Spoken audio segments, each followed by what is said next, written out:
100 instruments மேலே பண்ணுறாங்க. அதுவும் இல்லாமல் ஒரு 34-40 கண்ட்ரீஸ்க்கு மேலே இவங்க ஷிப்மெண்ட்ஸ்லாம் பண்ணிட்டு இருக்காங்க.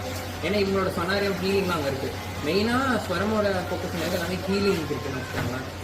ஹீலிங் இந்த சென்ஸ் எப்படின்னா லைக் நீங்கள் வந்து மனதளவில் எல்லாம் வந்து ரொம்ப டவுன் ஆனீங்கன்னா அந்த ஹீலிங் வந்தீங்கன்னா உங்களுக்கு ரொம்பவே ஒரு ஐ ஓப்பனிங் மாதிரி இருக்கும். நம்ம திருப்பி அடுத்து என்ன பண்ணுறது, ஏன்னா அந்த சவுண்ட்ஸ் இந்த 45 minutes to 1 hour வந்து உங்களை அப்படியே ஹீல் பண்ணிடுவாங்க. ஸோ அதில் நம்ம யூஸ் பண்ணுற இன்ஸ்ட்ருமெண்ட்ஸ் தான் இதெல்லாம். ஸோ இதெல்லாம் வந்து பார்த்தீங்கன்னா ஸ்ட்ரிங்கில் வருது. இதே நம்ம இதான் எடுத்தோம்னா வச்சுன்னா நமக்கே வந்து பேசணும்னு சொன்னாங்க. அடிக்கிறோன்னா இருந்தால் கூட அந்த சவுண்ட் கடை உட்காந்துருவோம். அந்த மாதிரி தான் நம்ம சொல்லணும். ஸோ இது வந்து லைக் வயலின் டைப்பு, இது பிராக்டி அப்படின்னு சொல்லுவாங்க.